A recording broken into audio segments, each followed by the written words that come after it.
అధ్యక్ష, ప్రపంచం మొత్తం 100 మంది నిరక్షరాస్యులు ఉంటే అలా 34 మంది మన దేశంలో ఉన్నారు.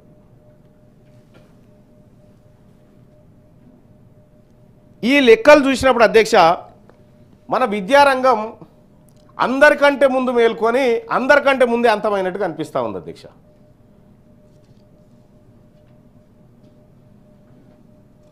సార్, ఒక విషయం, సుమారు 30 కోట్ల మంది ప్రజలకు ఇంకా మన దేశంలో చదువు రాదు, అక్షరాలు తెలివై. ఈ రోజు వరకు ఉన్న డేటాను పరిశీలిస్తే అధ్యక్ష, ప్రపంచంలో 80 దేశాల జనాభాను ఒక దగ్గర పెడితే ఈ భారతదేశంలో చదువు రాని వాళ్ళ జనాభా సమానం సార్. 80 దేశాల జనాభా ఒక దగ్గర పెడితే భారతదేశంలో చదువు రాని జనాభాను ఒక దగ్గర పెడితే ఈక్వల్ సార్. మనం ఈ దేశంలో విద్య పరంగా ఏ రకంగా వెనుకబడి ఉన్నామో ఈ లెక్కలు చూస్తే మనకు అర్థమవుతుంది అధ్యక్ష. అధ్యక్ష, ఇదే దేశం మీద అనేకమైనటువంటి మతాలు పుట్టినాయి. బౌద్ధ మతం ఇక్కడే పుట్టింది, హిందూ మతం ఇక్కడే అనుకుంటున్నారు, సిక్కు మతం ఇక్కడే, జైన మతం ఇక్కడే ఇంకా పుట్టినాయి అధ్యక్ష. వీటికి సంబంధించినటువంటి గ్రంథాలు ప్రతి ఇంటికి చేరినాయి. కానీ విద్యా అక్షరాలు మాత్రం ఈ దేశంలో ప్రతి ఇంటికి ఇంకా చేరనే లేదు అధ్యక్ష.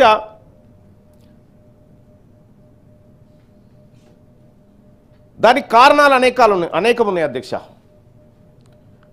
అప్పట్లో చదువు కొందరికి మాత్రమే ఉండేది అధ్యక్ష. అప్పుడు ఉన్నటువంటి పరిస్థితుల వల్ల చదువు కొద్ది మందికే ఉండేది అధ్యక్ష.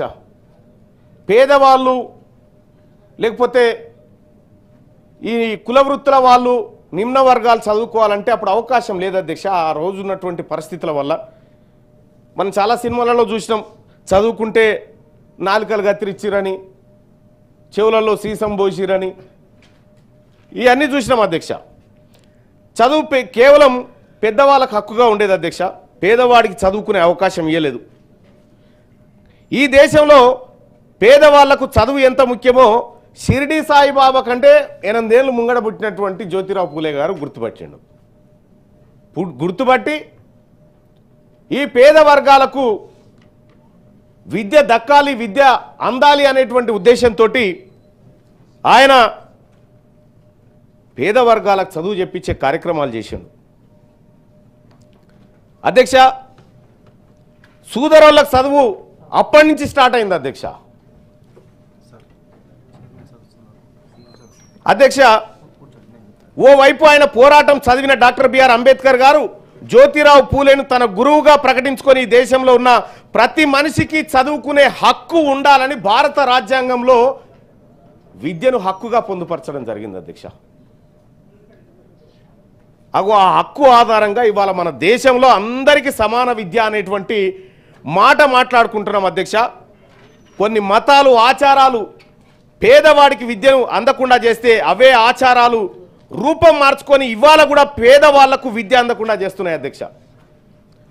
రాను రాను రాజుగుర్రం గాడిద కాదు కంచెర గాడిద అయినట్టుగా విద్యా వ్యవస్థ ఈ దేశంలో బలమైనటువంటి పునాదులు వేసుకున్నటువంటి విద్యా వ్యవస్థ ఇంత ఇంత ఇంత ఇంత నీరు గారిపోయినటువంటి పరిస్థితి చూస్తా ఉన్నాం అధ్యక్ష.